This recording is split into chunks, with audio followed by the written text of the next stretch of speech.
بسم اللہ الرحمن الرحیم۔ سورہ فتح آیت نمبر 11۔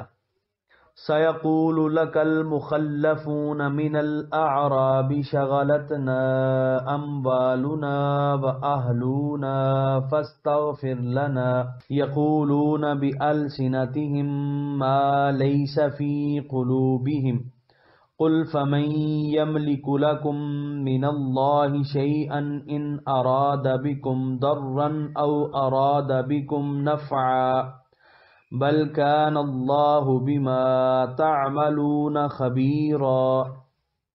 ترجمہ: ان قریب آپ سے عرض کریں گے وہ دیہاتی جو پیچھے چھوڑے گئے تھے، ہمیں بہت مشغول رکھا ہمارے مالوں اور اہل و عیال نے، پس ہمارے لیے معافی طلب کریں۔ اے حبیب، یہ اپنی زبانوں سے ایسی باتیں کر رہے ہیں جو ان کے دلوں میں نہیں۔ آپ انہیں فرمائیے، کون ہے جو اختیار رکھتا ہو تمہارے لیے اللہ کے مقابلے میں کسی چیز کا، اگر ارادہ فرمائے تمہارے لیے کسی ضرر کا یا ارادہ فرمائے تمہارے لیے کسی نفع کا، بلکہ اللہ تعالیٰ جو کچھ تم کر رہے ہو اس سے پوری طرح باخبر ہے۔ سورہ فتح آیت نمبر 11 کی تفسیر۔ اللہ تعالیٰ کے پیارے رسول صلی اللہ علیہ وآلہ وسلم نے جب سفر مکہ کی تیاری شروع کی تو مدینہ طیبہ کے نواح میں جو قبائل جہنیہ، مزنیہ، غفار، اشجع، دیل اور اسلم آباد تھے، جو اکثر اسلام سے اپنی وفاداری کا اظہار کرتے رہتے تھے، ان کو دعوت دی گئی کہ وہ بھی اس سفر میں ہمراہ چلیں۔ یہ کبھی اندیشہ تھا کہ کفار مکہ شرارت سے باز نہیں آئیں گے۔ اگر مسلمانوں کی جمعیت زیادہ ہوگی تو وہ ہر قسم کی خباثت سے باز رہیں گے۔ قبائل نے سوچا کہ اس سفر میں شرکت تو موت کے منہ میں چھلانگ لگانے کے مترادف ہے۔ اہل مکہ جن کی جنگی مہارت اور شجاعت مسلم ہے، جن کی قوت کا یہ عالم ہے کہ وہ مدینہ پر حملہ آور ہو چکے ہیں اور مسلمان خندق کھود کر صرف دفاعی جنگ لڑ سکے ہیں، اگر مسلمان احرام کی حالت میں ان کے گھروں میں جائیں گے تو وہ ان کی تکہ بوٹی کر ڈالیں گے۔ صرف قریش سے ہی مقابلہ نہ ہوگا بلکہ ثقیف، کنانہ اور دیگر قبائل جو مکہ کے ارد گرد آباد ہیں وہ بھی قریش کی امداد کے لیے نکل آئیں گے۔ ان حالات میں یہ لوگ فخر عالم صلی اللہ علیہ وآلہ وسلم کا ساتھ دینے کے لیے تیار نہ تھے۔ لیت و لعل میں وقت گزار دیا۔ صرف 1400 جانباز اپنے آقا علیہ السلام کی معیت میں نتائج سے بے پرواہ ہو کر عمرہ کرنے کی غرض سے مکہ روانہ ہوئے۔ منافقین کی خوشی کی انتہا نہ رہی۔ انہیں یقین تھا کہ ان میں سے کوئی بھی بچ کر واپس نہیں آئے گا۔ مکہ کے جنگجو ان سب کو تہہ تیگ کر دیں گے۔ اس طرح اسلام کا چراغ ہمیشہ کے لیے بجھ جائے گا۔ لیکن جب ان کی توقعات، پیش گوئیوں اور اندازوں کے بالکل برعکس حضور علیہ الصلوۃ والسلام کا کارواں ایک عظیم صلح کر کے مکہ سے مدینہ کے لیے روانہ ہوا تو اب ان میں کھلبلی مچ گئی۔ جن کی تباہی کی خبر سننے کے لیے وہ ہر لحظہ گوش بر آواز تھے، وہ تو بعافیت واپس آ رہے ہیں۔ انہوں نے اب طرح طرح کے بہانے سوچنے شروع کر دیے۔ اللہ تعالیٰ نے اپنے حبیب کریم صلی اللہ علیہ وآلہ وسلم کو پہلے ہی مطلع فرما دیا کہ اے محبوب، جب آپ مدینہ پہنچیں گے تو بادیہ نشین قبائل آپ کی خدمت میں حاضر ہوں گے اور اپنی عدم شمولیت کے لیے طرح طرح کے عذر بیان کریں گے۔ وہ کہیں گے، یا رسول اللہ، ہم تو دل و جان سے آپ کے حکم کی تعمیل کے لیے تیار تھے، لیکن ہمارے مال اور اہل و عیال کی حفاظت کا ہم کوئی انتظام نہ کر سکے۔ انہیں یوں ہی چھوڑ کر چلے جانا قرین دانش مندی نہیں تھا۔ ہمارے دشمن اس طاق میں بیٹھے تھے کہ ہم کہیں سفر پر جائیں تو وہ ہلہ بول کر ہمارے مال مویشی ہانک لے جائیں اور ہمارے بچوں اور عورتوں کی بے حرمتی کریں۔ اگر یہ بھیانک خطرہ درپیش نہ ہوتا تو ہم 100 جان سے آپ پر فدا ہوتے۔ پھر بھی ہم اس فروگزاشت پر بڑے نادم ہیں، ہمارے لیے مغفرت کی دعا فرمائیے۔ اگر ان کی غیر حاضری کی کوئی معقول وجہ ہوتی یا انہیں اپنی غلطی کا احساس ہوتا، اس پر انہیں پشیمانی اور کلک ہوتا تو کوئی بات بھی تھی۔ وہ تو محض بہانہ سازی کر رہے ہیں۔ نہ ان کی غیر حاضری کی کوئی معقول وجہ تھی، نہ ہی ان کو اپنی اس نازیبا حرکت پر کوئی ندامت تھی، اور نہ ہی وہ حضور کی استغفار کو کوئی اہمیت دیتے تھے۔ وہ تو محض ملمہ سازی سے کام لے رہے تھے اور اپنی منافقت کو ایک دوسرے روپ میں ظاہر کر رہے تھے۔ ایسے ناہنجاروں کے لیے نہ استغفار کی ضرورت ہے اور نہ اب مزید پردہ پوشی کی ضرورت ہے۔ اے محبوب، آپ انہیں فرمائیے کہ تم مال و عیال کی حفاظت کا بہانہ بنا رہے ہو، ذرا یہ تو بتاؤ کہ اگر تمہاری موجودگی میں کسی کو پیام اجل آ جاتا تو کیا تم اس کو بچا سکتے؟ تمہاری موجودگی میں اگر کوئی وبا تمہارے ڈنگروں میں پھوٹ پڑتی تو تم کیا کر لیتے؟ تمہارے کھیتوں پر اگر اولے برسائے جاتے تو کیا تم ان پر چھتری تان کر ان کو بچا لیتے؟ نیز اگر تم سفر میں میرے ہم رکاب ہوتے تو کیا اللہ تعالیٰ کی رحمت و کرم کا دروازہ بند ہو جاتا؟ یہ سب تمہارے نفاق کی نحوست ہے کہ تم ان گوناگون سعادتوں سے محروم ہو گئے ہو جو میرے ساتھیوں کو ارزانی ہوئی ہیں۔ اللہ تعالیٰ تمہارے کرتوتوں سے خوب واقف ہے، اس قسم کے بہانے بنا کر تم اپنے کفر و نفاق کو چھپا نہیں سکتے۔ سورہ فتح آیت نمبر 12۔ بل ظننتم ان لن ينقلب الرسول والمؤمنون الى اهليهم ابدا وزين ذلك في قلوبكم وظننتم ظن السوء وكنتم قوما بورا۔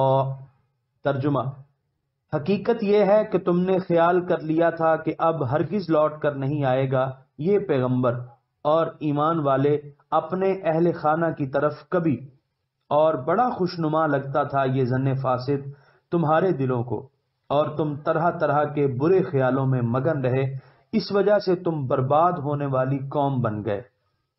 سورہ فتح آیت نمبر 12 کی تفسیر۔ اس سفر میں ان کی عدم شمولیت کی اصل وجہ بیان کی جا رہی ہے۔ وہ اسے اپنی دور بینی اور عاقبت اندیشی قرار دے رہے تھے اور اس پر بڑے نازاں تھے کہ انہوں نے ہوا کا رخ پہچان لیا ہے اور اپنے آپ کو ان خطرات سے بچا لیا ہے جن میں مسلمان پھنسنے والے تھے۔ یہ سوچ انہیں بڑی حسین اور صحیح معلوم ہوتی تھی اور اس پر وہ دل ہی دل میں بڑے نازاں اور فرحاں تھے۔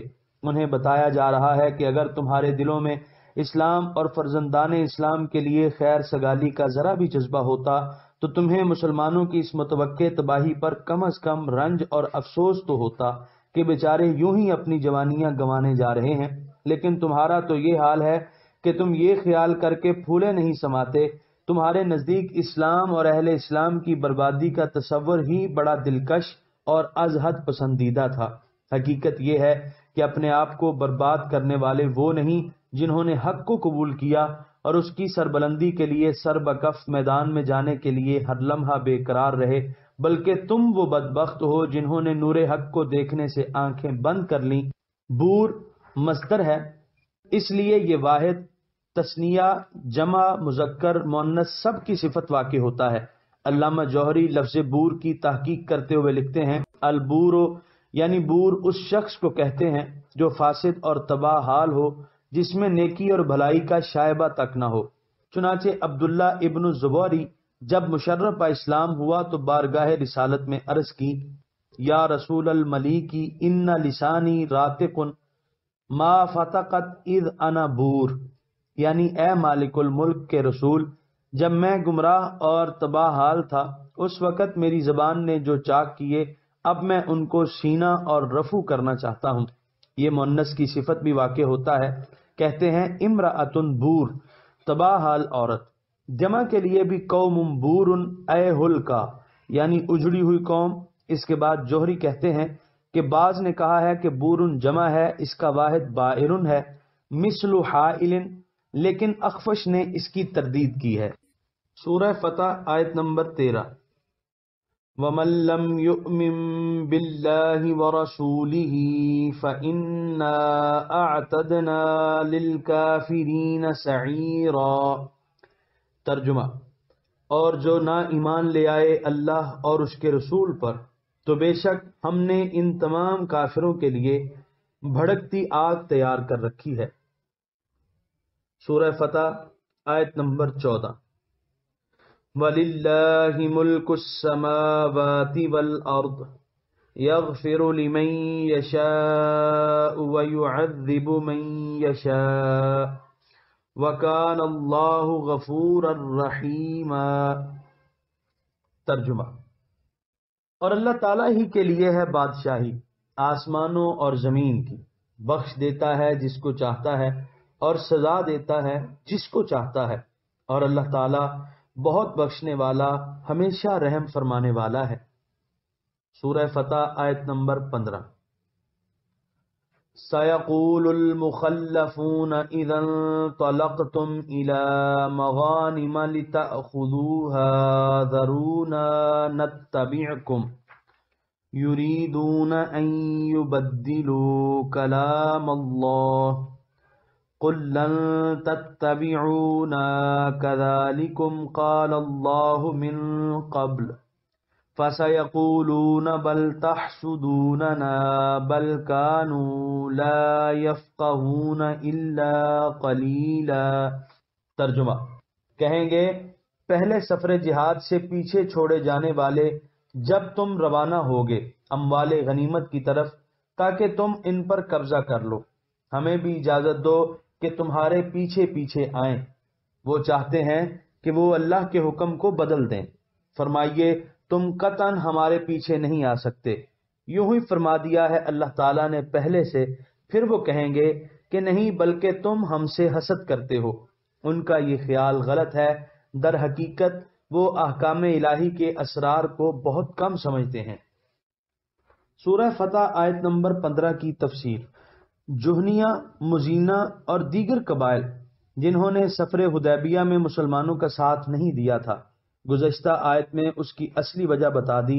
اس آیت میں اللہ تعالیٰ ایک اور ہونے والے واقعے سے اپنے رسول مکرم صلی اللہ علیہ وآلہ وسلم کو مطلع فرما رہے ہیں۔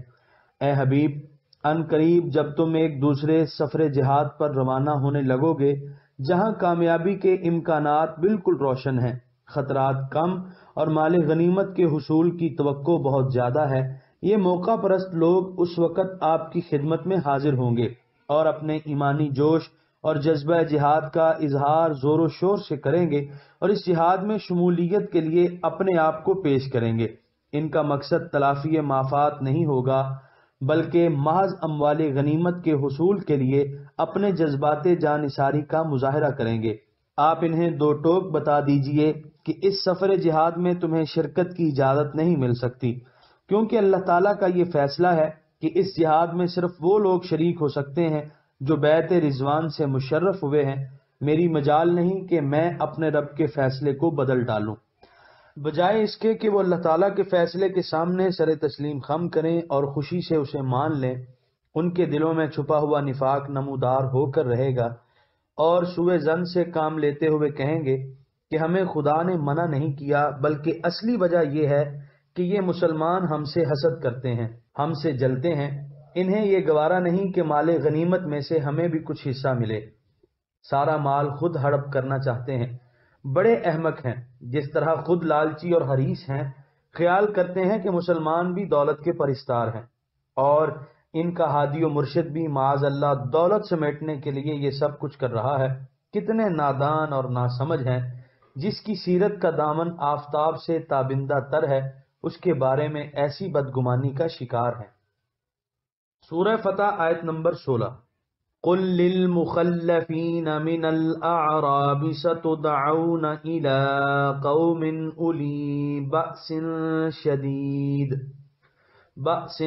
شدید تقاتلونهم او یسلمون فَإِن تُطِيعُوا يُؤْتِكُمُ اللَّهُ أَجْرًا حَسَنًا وَإِن تَتَوَلَّوْا كَمَا تَوَلَّيْتُم مِّن قَبْلُ يُعَذِّبْكُمْ عَذَابًا أَلِيمًا۔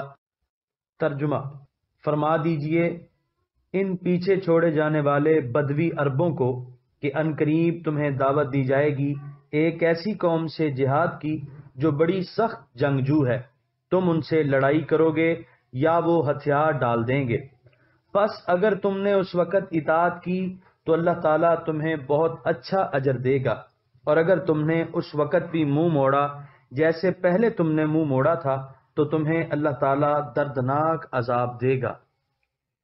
سورہ فتح آیت نمبر 16 کی تفسیر۔ مدینہ طیبہ کے گرد و نواح میں بسنے والے قبائل غزوہ خیبر میں شریک ہونے کے لیے بڑے بےتاب تھے۔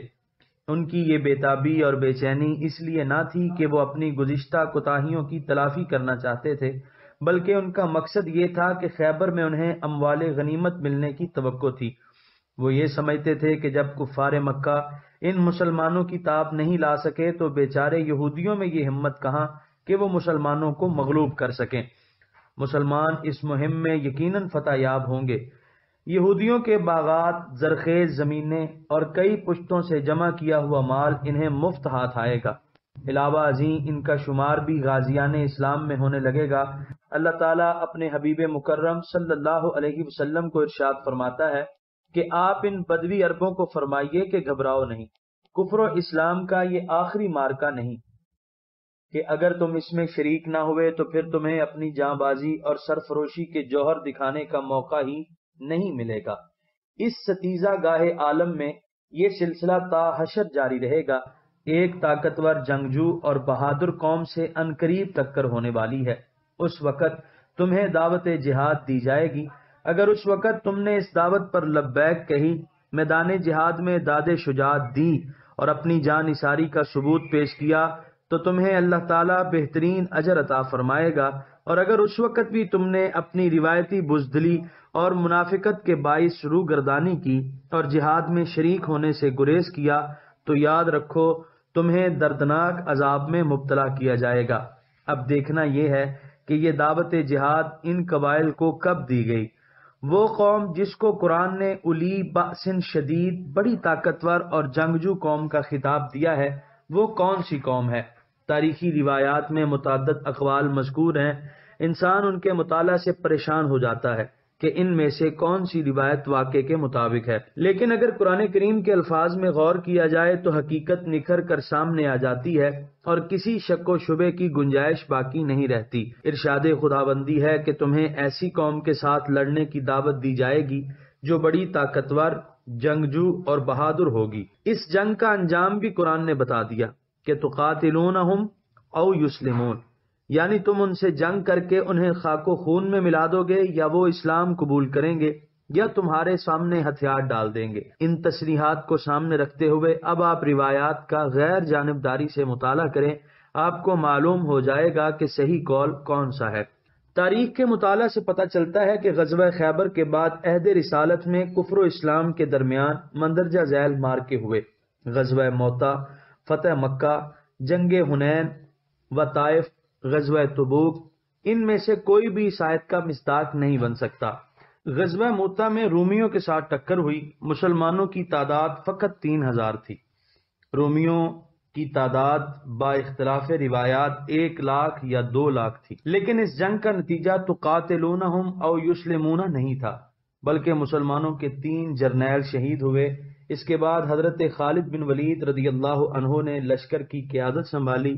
آپ کی جنگی مہارت، عبقریت اور بے مثال شجاعت کا نتیجہ یہ نکلا کہ مسلمانوں کا لشکر، جو ٹڈی دل رومیوں کے محاصرے میں پھنس گیا تھا اور جس کے بچنے کی بظاہر کوئی امید نہ تھی، حضرت خالد رضی اللہ عنہ اسے دشمن کے محاصرے سے نکالنے میں کامیاب ہو گئے۔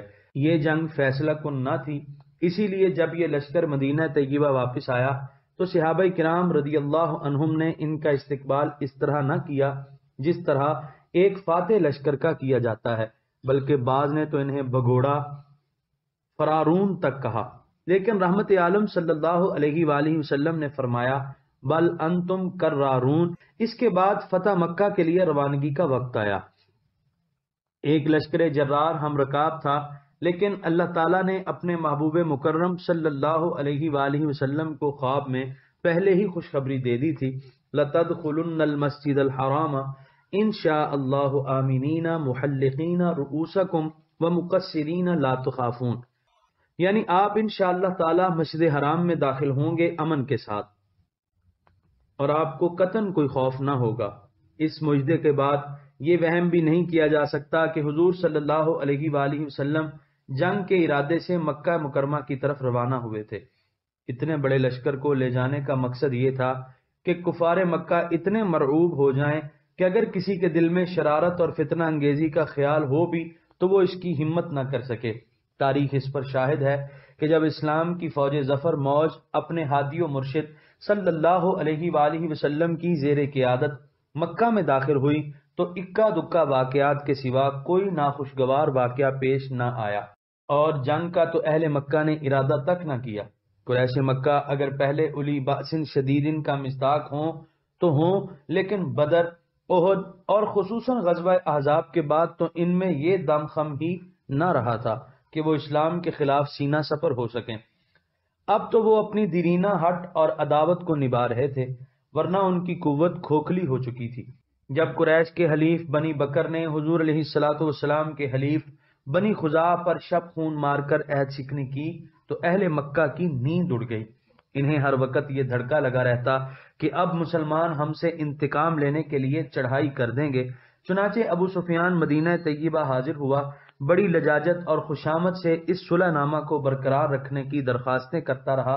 کئی صحابہ کرام رضی اللہ عنہم کو بھی بڑی منت سماجت کی کہ بارگاہ رسالت میں اس کی سفارش کریں، لیکن بے نیل مرام وہ مکہ واپس آیا۔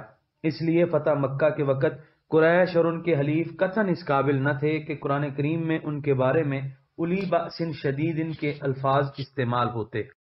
حوازن اور ثقیف نے بے شک اکٹھے ہو کر مسلمانوں کے ساتھ جنگ کرنے کا عزم کیا، لیکن اسلام کے 12,000 بہادروں کے سامنے ان 2-3 ہزار آدمیوں کی کیا حقیقت تھی۔ جنگ حنین کی ابتدا میں جو واقعات رونما ہوئے، جن کے باعث حوازن کا پلہ بھاری نظر آتا ہے، وہ میدان جنگ میں پیش نہیں آئے تھے، بلکہ مسلمانوں کا لشکر بے ترتیبی سے ان کی وادی اوتاس کی طرف بڑھ رہا تھا۔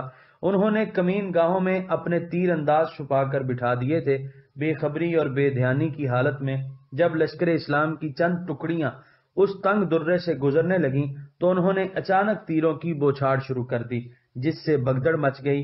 لیکن جو ہی حضور علیہ السلام کے ارشاد کے مطابق حضرت عباس رضی اللہ عنہ نے اپنی گرجدار آواز سے مسلمانوں کو للکارا، یا معشر الانصار الذین آووا ونصروا، یا معشر المہاجرین الذین بایعوا تحت الشجرہ ان محمدا حی فہلموا، وادی کے کونے کونے سے لبیک لبیک کی صدائیں گونجنے لگی۔ سب پروانہ وار دوڑتے چلے آئے اور لمحہ بھر میں جنگ کا پانسا پلٹ کر رکھ دیا۔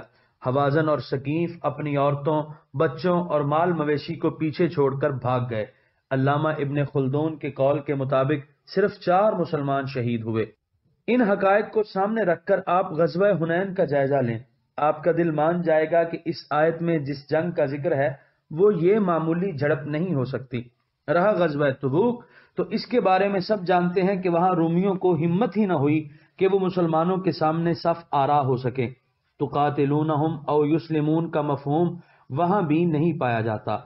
ہاں، غزوہ خیبر کے بعد سب سے پہلے اسلام اور باطل کی جو خون ریز لڑائی ہوئی، وہی اس آیت کا مصداق بن سکتی ہے۔ یہ وہ جنگ ہے جو عہد صدیقی میں مسیلمہ کذاب کے ساتھ لڑی گئی۔ جن لوگوں نے اس جنگ کے حالات پڑھے ہیں وہی اس کی شدت کا کچھ احساس کر سکتے ہیں۔ بڑے اختصار کے ساتھ اس خون ریز مارکے کا ذکر کیا جاتا ہے تاکہ آپ کو پورا اطمینان ہو جائے۔ حضور سرور عالم صلی اللہ علیہ وآلہ وسلم کی رحلت کے بعد عرب کے 9 مسلم بدو قبائل میں قبائلی عصبیت کا فتنہ جاگ اٹھا اور ارتداد کی آگ بھڑک اٹھی۔ کسی نے زکوٰۃ دینے سے انکار کر دیا، کوئی خلافت اسلامیہ کی حاکمیت کے خلاف اٹھ کھڑا ہوا۔ بعض طالع آزما ایسے بھی تھے جنہوں نے نبوت کا دعویٰ کر دیا۔ سب سے زیادہ خطرناک یہی فتنہ تھا۔ ان لوگوں میں سے جنہوں نے نبوت کا دعویٰ کیا، مسیلمہ کی قوت، اس پر ایمان لانے والوں کی تعداد بہت زیادہ تھی۔ حضرت صدیق اکبر رضی اللہ عنہ نے ان تمام خطرات کا کلا کما کرنے کے لیے مؤثر اقدامات شروع کر دیے۔ مسیلمہ کذاب کی روز افزوں قوت اسلام اور اسلامی مملکت کے لیے شدید ترین خطرہ بن کر ابھر رہی تھی۔ 2 سالوں میں مسیلمہ کے ارد گرد اس کا اپنا کثیر التعداد قبیلہ بنو حنیفہ جمع ہو گیا، جو بصالت، جنگی مہارت اور شجاعت کے باعث عرب بھر میں مشہور تھا۔ ارد گرد کے دوسرے قبائل بھی ان کے ساتھ آ کر مل گئے۔ قبائلی عصبیت نے ان کو اس قدر اندھا کر دیا تھا کہ وہ مسیلمہ کو جھوٹا سمجھتے ہوئے بھی اس کی مدد کرنا ضروری سمجھتے تھے۔ چنانچہ طلحہ النمری، جو بنی نمر قبیلے کا سردار تھا، یمامہ میں آیا۔ اس نے لوگوں سے پوچھا کہ مسیلمہ کہاں ہے؟ مسیلمہ کے عقیدت مندوں نے جواب دیا کہ تم نام لے کر مسیلمہ کا ذکر نہ کرو، بلکہ اس کو رسول اللہ کہو۔ طلحہ نے جواب دیا، جب تک میں اس کو دیکھ نہ لوں میں اس کو رسول نہیں کہوں گا۔ جب دونوں کی ملاقات ہوئی تو طلحہ نے پوچھا کہ تمہارے پاس کون آتا ہے؟ مسیلمہ نے کہا رحمان۔ پھر اس نے دریافت کیا افی نور ام ظلمہ، روشنی میں یا تاریکی میں؟ مسیلمہ نے کہا تاریکی میں۔ طلحہ نے جواب دیا اشہد انک کذاب وان محمدن علیہ الصلاۃ والسلام صادق لیکن کذاب ربیعۃ احب الینا من صادق مضر، یعنی میں گواہی دیتا ہوں کہ تو جھوٹا ہے اور محمد علیہ الصلاۃ والسلام سچے ہیں، لیکن ربیعہ قبیلے کا جھوٹا مجھے مضر قبیلے کے سچے سے زیادہ محبوب ہے۔ اسی ایک واقعے سے آپ قبائلی عصبیت کا بآسانی اندازہ لگا سکتے ہیں۔ دیکھتے ہی دیکھتے مسیلمہ کی قوت اس قدر بڑھ گئی کہ سارے علاقے پر اس کی دھاک بیٹھ گئی۔ پہلے مسلمانوں کا لشکر اکرمہ ابن ابی جہل کی قیادت میں آیا، لیکن ان کے شدید حملے کی تاب نہ لا کر پسپا ہو گیا۔ اس کے بعد شرحبیل ابن حسنہ نے مسیلمہ پر دھاوا بولا، لیکن نتیجہ پسندیدہ نہ تھا۔ حضرت صدیق اکبر نے حضرت خالد کو، جنہیں حضور علیہ الصلاۃ والسلام نے اللہ کی تلواروں میں سے ایک تلوار سیف من سیوف اللہ فرمایا تھا، اس فتنے کی سرکوبی کے لیے بھیجا۔ اسلامی لشکر میں اکابر مہاجرین اور اجلہ انصار کی کثیر تعداد تھی۔ حفاظ کرام بھی کافی تعداد میں تھے، چنانچہ اقربہ کے گاؤں کے کھلے میدان میں دونوں لشکر صف آرا ہوئے۔ مسیلمہ کے جاں فروش سپاہیوں کی تعداد 40,000 تھی۔ اتنا بڑا لشکر اہل عرب نے اس سے پہلے کبھی نہیں دیکھا تھا۔ سارے سپاہی فولاد کی زرہوں میں غرق تھے، اسلحے کی فراوانی تھی، زاد راہ کی کمی نہ تھی۔ جب یہ جنگ شروع ہوئی جس کے نتیجے پر اسلام کے مستقبل کا انحصار تھا، تو مرتدین نے پہلا حملہ اس شدت سے کیا کہ مسلمانوں کے قدم اکھڑ گئے۔ دشمن بڑھتے بڑھتے اس خیمے تک چلا آیا جو کمانڈر ان چیف کا ہیڈ کوارٹر تھا۔ حضرت خالد رضی اللہ عنہ کی عبقریت اور بے نظر شجاعت کام آئی۔ حضرت خالد رضی اللہ عنہ خود گھوڑے پر سوار ہوئے، یا محمدہ کا نعرہ لگایا اور مسیلمہ پر حملہ کر دیا۔ چنانچہ چند گھنٹوں کی خون ریز لڑائی میں دشمن کے 7,000 سے زیادہ سپاہی ہلاک ہو گئے۔ حضرت خالد نے چکر کاٹا اور مسیلمہ کے گرد جمگٹا بنا کر کھڑے ہونے والے سپاہیوں پر برق خاطف بن کر گرے اور ان کو گاجر مولی کی طرح کاٹنا شروع کر دیا۔ اس اچانک اور بے پناہ حملے سے ان کے اوسان خطا ہو گئے۔ انہوں نے مسیلمہ سے پوچھنا شروع کیا این ما کنت تعیدنا، جس نصرت کا تم ہم سے وعدہ کیا کرتے تھے وہ کہاں ہے؟ مسیلمہ نے کہا قاتلوا ان احسابکم، میری موعودہ مدد کا انتظار نہ کرو، اب اپنی خاندانی عزت و حمیت کے لیے جنگ کرو۔ یہ کہا اور میدان جنگ سے بھاگ نکلا۔ محکم ابن طفیل نے جب اپنی قوم کی یہ رسوائی دیکھی اور افراتفری کے عالم میں میدان سے شکست کھا کر بھاگتے دیکھا تو پکارا یا بنی حنیفۃ الحدیقہ، اے بنی حنیفہ باغ میں داخل ہو جاؤ۔ وہاں قریب ہی ایک وسیع باغ تھا جس کی چار دیواری بڑی مضبوط اور اونچی تھی اور آہنی دروازے بڑے پختہ تھے۔ وہاں جا کر انہوں نے پناہ لی۔ حضرت براء ابن مالک رضی اللہ عنہ نے جب یہ دیکھا کہ دشمن قلعہ نما باغ میں پناہ گزین ہو گیا ہے تو آپ نے اپنے ساتھیوں کو کہا کہ مجھے اوپر اٹھا کر کسی طرح باغ کی دیوار پر چڑھا دو۔ انہوں نے منع کیا لیکن ان کا اصرار باقی رہا، چنانچہ آپ کو دیوار پر پہنچا دیا گیا۔ وہاں پہنچ کر آپ نے بڑی چستی سے دروازے کی طرف بڑھنا شروع کر دیا۔ راستے میں جو مرتد ملا اس کو تہہ تیگ کر دیا، یہاں تک کہ دروازے کے قریب پہنچے اور اسے کھول دیا۔ مسلمان مجاہدین اندر داخل ہو گئے، بڑے گھمسان کی لڑائی شروع ہوئی، یہاں تک کہ وحشی جو حضرت سیدنا حمزہ رضی اللہ عنہ کے قاتل تھے انہوں نے مسیلمہ کو قتل کر دیا۔ جب اس کے لشکریوں کو علم ہوا تو انہوں نے ہتھیار ڈال دیے۔ 7,000 کفار وہاں مارے گئے۔ دشمن کے مقتولوں کی مجموعی تعداد 21,000 بنتی ہے۔ مسلمانوں کا بھی شدید جانی نقصان ہوا۔ ہزاروں کی تعداد میں جلیل القدر صحابہ نے جام شہادت نوش کیا۔ اس طرح حضرت ابو بکر صدیق رضی اللہ عنہ کی عظیم قیادت، حضرت خالد بن ولید کی بے نظیر عبقریت اور صحابہ کرام کی بے مثل شجاعت و بہادری نے فتنہ انکار ختم نبوت کو ہمیشہ ہمیشہ کے لیے جڑ سے اکھیڑ کر پھینک دیا۔ یہ وہ پہلا معرکہ ہے جو اس آیت کے نزول کے بعد مسلمانوں اور ایک ایسی قوم کے درمیان ہوا جس پر الی بأس شدید کا صحیح اطلاق ہوتا ہے، اور اس کا انجام بھی تقاتلونہم او یسلمون کے عین مطابق ہوا۔ حضرت رافع ابن خدیج رضی اللہ عنہ فرماتے ہیں باخدا پہلے ہم یہ آیت پڑھا کرتے تھے لیکن ہمیں یہ علم نہ تھا کہ وہ جنگجو قوم کون سی ہے جس کے ساتھ ہمیں جنگ کی دعوت دی جائے گی۔ جب صدیق اکبر نے ہمیں بنی حنیفہ کے ساتھ جنگ کرنے کی دعوت دی تو ہم جان گئے کہ یہی وہ قوم ہے جس کا اس آیت میں ذکر کیا گیا ہے۔ سورہ فتح آیت نمبر 17۔ ليس على الأعمى حرج ولا على الأعرج حرج ولا على المريض حرج ومن يطع الله ورسوله يدخله جنات تجري من تحتها الأنهار ومن يتولى يعذبه عذابا أليما۔ ترجمہ، نہ اندھے پر کوئی گناہ ہے اور نہ لنگڑے پر کوئی گناہ ہے اور نہ ہی مریض پر کوئی گناہ ہے اگر یہ شریک جہاد نہ ہو سکیں، اور جو شخص اطاعت کرتا ہے اللہ اور اس کے رسول کی داخل فرمائے گا اسے باغات میں رواں ہیں جن کے نیچے نہریں، اور جو شخص روح گردانی کرے گا اللہ تعالیٰ اسے دردناک عذاب دے گا۔ سورہ فتح آیت نمبر 17 کی تفسیر۔ مدینہ طیبہ میں کئی مخلص مسلمان جو نابینا یا لنگڑے یا بیمار تھے وہ بھی اس جہاد میں شریک نہ ہو سکے۔ انہوں نے جب مخلفینہ کے بارے میں یاد سنی تو بے چین ہو گئے کہ مبادا ان کا شمار بھی کہیں ان کے زمرے میں ہو۔ بارگاہ رسالت میں حاضر ہو کر گزارش کی، کیف بنا یا رسول اللہ، اے اللہ کے رسول ہمارا کیا بنے گا، ہم بھی تو اس سفر میں شریک نہ تھے۔ ان کے اطمینان کے لیے یہ آیت نازل ہوئی۔